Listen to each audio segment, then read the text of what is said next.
8 फेरों का 8वां वचन। स्वाति ने इसी साल शहर के कॉलेज से पढ़ाई पूरी की है और अब उसके लिए जगह जगह से रिश्ते आने लगे हैं। स्वाति से ज़्यादा उसके रिश्तेदारों को उसकी शादी की चिंता है, इसीलिए जो भी स्वाति के घर आता वो किसी नए लड़के की खबर ज़रूर ले आता। अरे दीदी, ये फोटो देख के बताओ कैसा है। राहुल नाम है लड़के का, मेरी सहेली की बहन का बेटा है। अपनी स्वाति के साथ एकदम प्यारी जोड़ी लगेगी इसकी। ज़रा दिखाना, फोटो तो बढ़िया लग रहा है। कोई गलत आदत वादत तो नहीं है ना इसे? और कमाता कितना है? अरे कोई गलत आदत नहीं है दीदी, आप कहो तो एक मीटिंग करवा देती हूँ, फिर सब कुछ फाइनल कर लेना। हाँ हाँ, ये सही कह रही हो तुम। संडे को स्वाति के पापा भी घर पे ही रहेंगे। बुआ फिर वहाँ से चली जाती है और रात को स्वाति की माँ उससे कहती है, स्वाति बेटा, आज कमला बुआ ने एक लड़के की फ़ोटो दिखाई है। संडे को वो लोग मिलने आ रहे हैं, तैयार होना तुम बेटा। अरे मम्मी, आप कहाँ कमला बुआ के चक्कर में आ जाती हो? अभी इतनी जल्दी कोई शादी वादी नहीं करनी है मुझे। अरे बेटा, अच्छा लड़का है, बुआ जानती है उसे अच्छे से।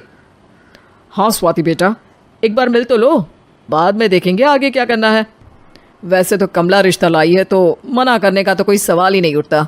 संडे की सुबह होती है और कमला बुआ राहुल और उसके मम्मी पापा को लेकर स्वाति के घर आती है। अरे आइए आइए भाभी, इसे अपना ही घर समझिए। इनसे मिलिए, ये मेरे भैया और ये मेरी भाभी हैं।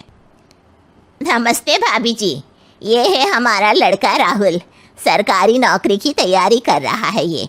वैसे आपकी बेटी कहाँ है? अरे स्वाति बेटा, बाहर आ जाओ। वैसे कितनी पढ़ाई की है स्वाति ने? जी, पोस्ट ग्रेजुएट है हमारी बेटी साइंस में। ये सब तो ठीक है, पर घर संभालना जानती है या नहीं? हमें कौन सी इससे नौकरी करवानी है?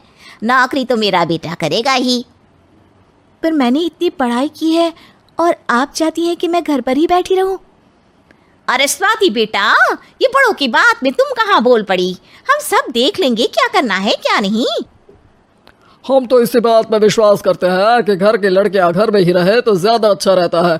वरना भाई साहब, आप तो आजकल के हाल जानती ही हैं, कितनी घटनाएं होने लगी हैं औरतों के खिलाफ।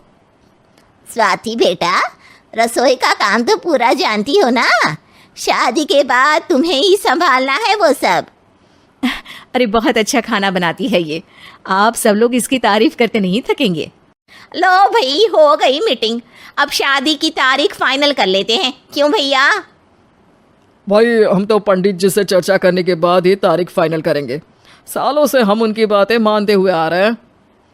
लड़के वाले और कमला बुआ की बातें सुनकर स्वाति एकदम नाराज हो जाती है और उसे लगने लगता है कि शादी के बाद उसे घर पर ही बैठना पड़ेगा। लेकिन घर वालों के आगे उसकी एक नहीं चलती और उसे शादी के लिए हाँ कहना पड़ता है। शादी का दिन आ जाता है और सब मंडप में जमा होते हैं। अब फेरों का समय हो गया है, अब कन्या अपने वर से 7 वचन मांगेगी। आप किसी धार्मिक आयोजन में जाए तो मुझे भी ले जाएंगे। आप मेरे माता पिता का भी बराबरी से सम्मान करेंगे, हमेशा मेरा साथ निभाएंगे। आपको दोनों परिवार की जिम्मेदारियां बखूबी निभानी होगी। हर ज़रूरी बात में मेरी भी राय लेंगे। आप सभी गलत आदतों से दूर रहेंगे। आप मेरे अलावा किसी और औरत से कोई गलत संबंध नहीं बांधेंगे। ये 7 वचन पूरे हुए। वर, क्या तुम्हें ये सारे वचन मंजूर है? जी हाँ पंडित जी, मैं सारे वचन अच्छी तरीके से निभाऊंगा। अरे वाह वाह, बढ़िया तरीके से सब काम संपन्न हो गया। तो इसी के साथ विवाह संपन्न हुआ और आज से ये दोनों पति पत्नी हुए। 1 मिनट पंडित जी, अभी एक वचन लेना बाकी है। अब कौन सा वचन है बेटा? मैं अब हमेशा के लिए किसी दूसरे घर में जाने वाली हूँ, तो पति के अलावा मैं अपने सास ससुर से भी एक वचन लेना चाहूँगी। अब कहो बेटी। मैं ये चाहती हूँ कि मुझ पर किसी बात की कोई पाबंदी नहीं लगाई जाएगी। मुझे सब कुछ करने की आज़ादी होगी और मैं भी विश्वास दिलाती हूँ कि मैं एक अच्छी बहू बन के दिखाऊंगी। स्वाति की बात सुनकर उसके सास ससुर एकदम चौंक जाते हैं और कुछ बोल नहीं पाते कि उतने में कमला बुआ बोल पड़ती है। अरे बेटा, ये भी कोई कहने की बात है? रानी बन के रहोगी तुम तो। वचन देने से पहले सोच लीजिए क्योंकि शास्त्रों में वचन ना निभाने वालों के लिए नरक से भी बदतर सजा लिखी है। स्वाति की चालाकी से वहां मौजूद सब लोग प्रभावित हो जाते हैं और लोगों में बदनामी ना हो जाए इस कारण स्वाति के सास ससुर को उसे वचन देना पड़ता है।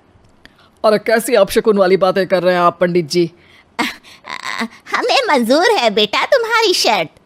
स्वाति अपनी समझदारी से अपनी बात अपने ससुराल वालों से मनवा लेती है और खुशी खुशी राहुल से शादी कर लेती है। अब से हर शादी में मैं खुद 8 वचन दिलवाऊंगा। ओम मंगलम मंगलम मंगलम।